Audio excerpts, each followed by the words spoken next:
Hey dolls! I am here with another anime figure unboxing and review, this time of Macaron Tower Super Sonico! I have basically wanted this figure since I saw the painted prototype and fell in love with her fabulous colors, but I decided to resist. Unfortunately, once she was released and I started seeing photos and other reviews of her, I could resist no longer. So prepare yourself because you are about to experience a huge dose of ridiculously kawaii pastel adorableness.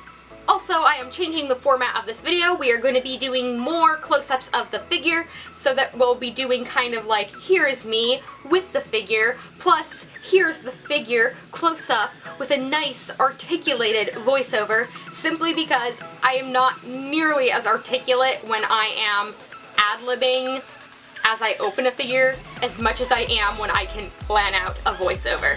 So, let's see how it goes. The box is fittingly very pastel, with a large frilly window in the front that honestly kind of reminds me of a cookie. And then the sides feature smaller star-shaped windows. And of course, there are images of the figure as well.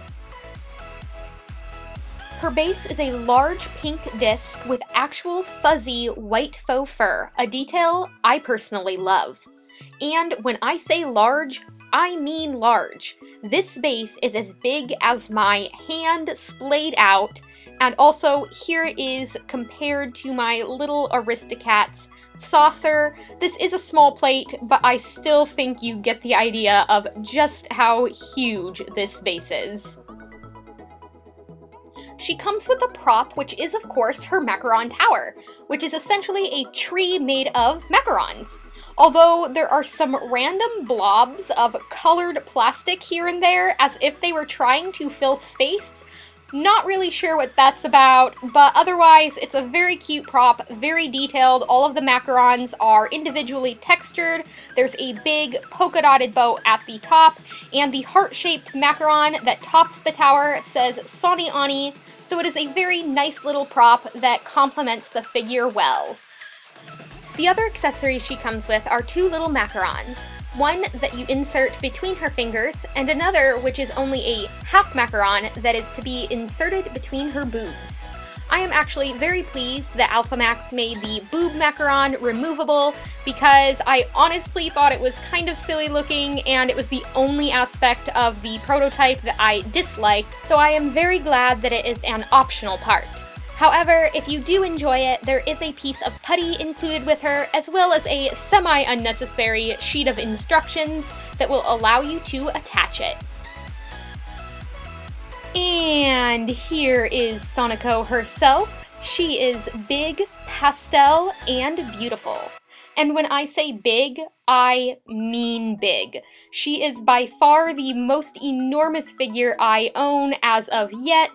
Alphamax claims that she is a 1/7 scale, but I would say she's really close to being 1/6 scale.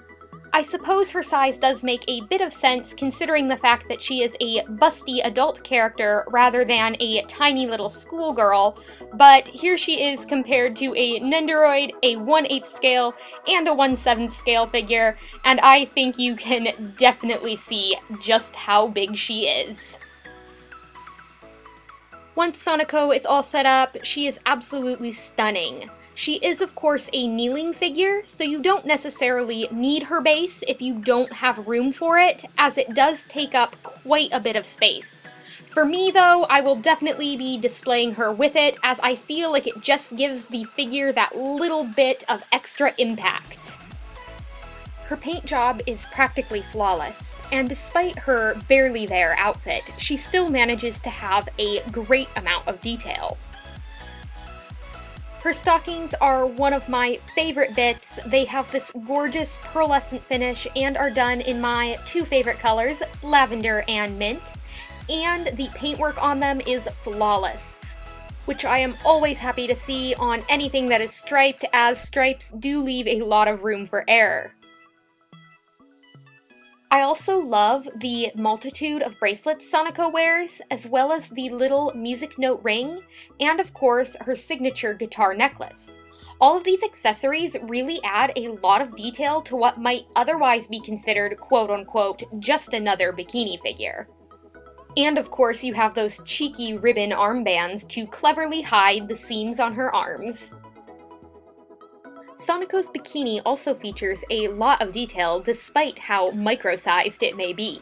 The top sports 4 layers of frills done with 4 different pastel colors and an alternating pattern of polka dots and stripes.